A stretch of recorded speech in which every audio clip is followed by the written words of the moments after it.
Hi everyone, I'm Fiona. In this video, I will show you one set of EPS cake box mold we export to Middle East area, just finished in our EPS mold workshop. Since it's our regular products for our customer, so the EPS box and EPS lids are separate.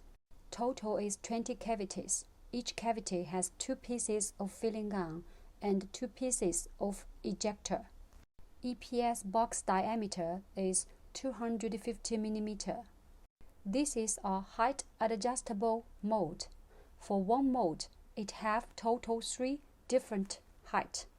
The adjustable frame in my hand is 70 mm.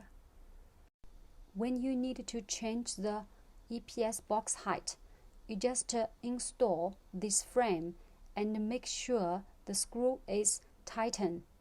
It's a very simple step to change the different height.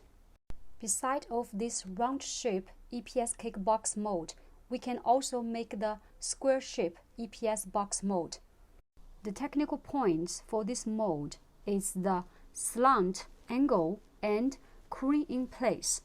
For more information about EPS mold, leave your comments below or contact with us by email. If you want to see more video like this, please hit the like button and subscribe to our channel. See you next video.